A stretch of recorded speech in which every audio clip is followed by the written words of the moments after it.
Bien. La segunda parte, lo que es, ¿no? El segundo tema de lo que es el prospecto del examen de admisión. Este, vamos a observar, ¿no? El tema de lo que está la periódica, ¿sí? Primero vamos a dar unos datos, ¿no? Los datos históricos acerca de la tabla periódica, el cual comenzamos con Juan Jacobo Berzelius, este científico de origen sueco, se le considera el creador de los símbolos de los elementos. Clasificó a los elementos por primera vez en metales y no metales. Bien, en lo que es Proust clasifica a los elementos químicos como múltiplos del átomo de hidrógeno, es decir, considera al hidrógeno como el generador de todos los elementos químicos.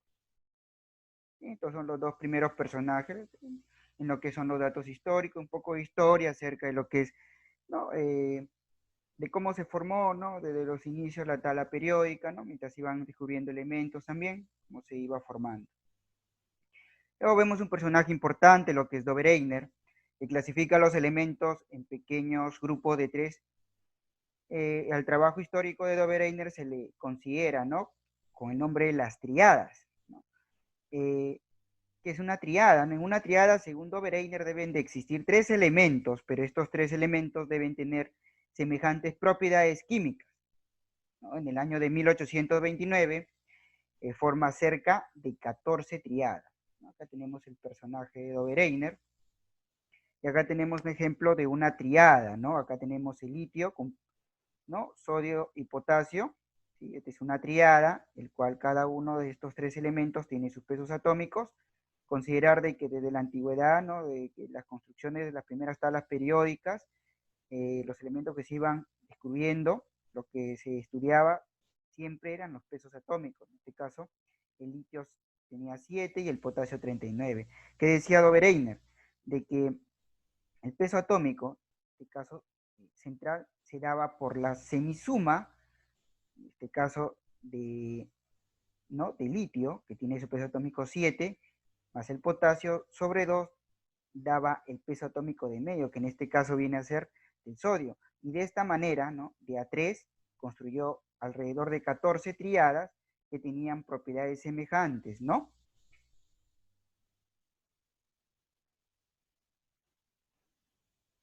Bien, en lo que es el ordenamiento helicoidal ortornillo telúrico de Chancortis, bueno, Chancortis, geólogo francés, propone una clasificación periódica de los elementos en forma de hélice, que llamó caracol telúrico, como observamos acá en la imagen, ¿no?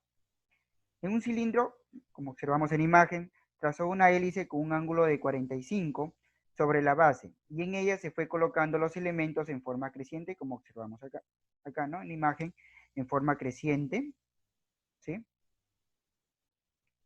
De sus pesos atómicos, de tal manera que la línea vertical, llamada generatriz del cilindro, intersecta a los elementos con propiedades semejantes, ¿no? Como observamos acá. Se colocan los elementos en forma creciente, a sus pesos atómicos, ¿sí? En una forma helicoidal, como se observa, y bueno, en lo que es la matriz generatriz, que se le llama, ¿no? La generatriz, la línea vertical que observamos acá, ¿sí? La generatriz, la línea vertical que observamos acá, los elementos de la generatriz, o sea, de la línea vertical, tenían propiedades semejantes. John Alexander Reina Newlands, químico inglés, ordenó los elementos químicos en grupos de 7 elementos cada uno en función creciente a sus pesos atómicos, de tal modo que el octavo elemento tenía propiedades semejantes al primer elemento del grupo anterior. A él llamó la ley de las octavas. Acá tenemos el ejemplo, ¿no? Tenemos acá dos series, 7 elementos, colocaba 7 elementos con sus respectivos pesos atómicos, otra serie, 7 elementos con sus respectivos pesos atómicos, y el primer elemento tenía que conseguir con la siguiente serie, que vendría a ser el octavo, ¿no? Y tanto el octavo como el primer elemento tenían las propiedades semejantes. En este caso, Si hablábamos, por ejemplo, de litio, eran 7 elementos, el octavo era el sodio, tenía que tener las mismas propiedades, ¿sí? Eso es lo que dijo Newland, y que el octavo término no, tenía que tener las mismas propiedades que el, en este caso, primer término, de cualquiera, ¿no? Si escogíamos acá el carbono, llegaba, ¿no? A siendo el silicio, ¿no? El octavo término, y tendría que tener las mismas propiedades, ¿sí? Que el carbono. Bien, ahora hablamos de Dmitri Ivanovich Mendeleev. Este científico clasifica los elementos en orden creciente a sus pesos atómicos y además de acuerdo a sus propiedades químicas, encontrando periodicidad de propiedades. ¿No? Su criterio se centró en los pesos atómicos y en sus propiedades químicas. ¿No? Al igual que en este caso también Lothar Meyer, que también se basó en el criterio de pesos atómicos, pero no en sus propiedades químicas, sino en sus propiedades físicas. Este científico realiza, ¿no?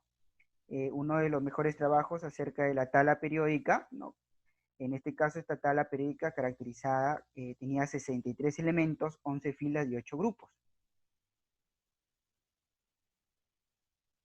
Lo que es las ventajas, ¿no? Las ventajas de lo que habló Mendeleev permitió tener una visión más general de la clasificación periódica de los elementos al ordenarlos por grupos y periodos.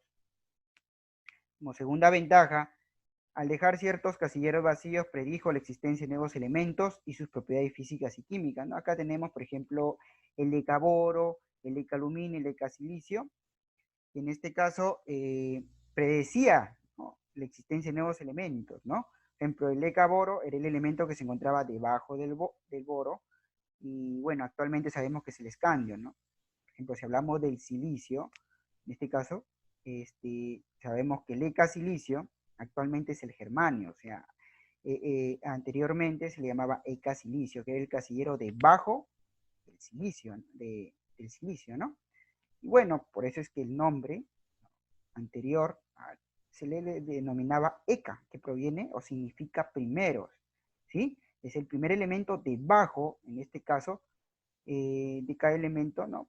Primero descubierto, por ejemplo, el EK silicio, el elemento que se descubría o dejaba un espacio para que se descubriera, ¿no? Y le denominábamos EK silicio, ¿no? Debajo del silicio. Actualmente sabemos que se llama germanio, ¿no? El EK aluminio actualmente sabemos que se llama galio, ¿no? Pero se dejaba esos espacios con el nombre EK para denotar la existencia, ¿no? O la predicción de nuevos elementos. Las desventajas son varias, ¿no? En este caso, la primera, una de ellas dice, ¿no? Los metales, la primera dice, los metales y no metales no se encuentran bien diferenciados. La segunda, se asigna valencia única para cada elemento. Actualmente se sabe que algunos elementos tienen más de una valencia. Y el tercer criterio, bueno, que ciertos elementos no cumplían con el orden creciente de los pesos atómicos, ¿no? Por ejemplo, tenemos acá el yodo y el telurio, ¿sí? El yodo y en este caso el telurio. Bien, lo que debió ser, ¿no? Según lo que decía Mendeleev, como decía que estaban en orden creciente sus pesos atómicos, debió comenzar primero el yodo, ¿no? Y después el telurio, ¿no? Así debió ser. Eh, pero en este caso, eh, estaba de la forma como la vemos acá, ¿sí? Primero el telurio, como el yodo, como es actualmente, ¿no? Pero él había colocado acá, pero era una contradicción a lo que él había dicho. Él dijo que debió ser así, pero él la colocó primero el telurio y después el yodo. Como ustedes observan, los pesos son, debería ir, este es mayor, el telurio tiene un peso atómico mayor que la del yodo y debería ir al revés, como está acá. Pero él la colocó de esta forma y por ende se contradijo a lo que él había dicho, ¿no?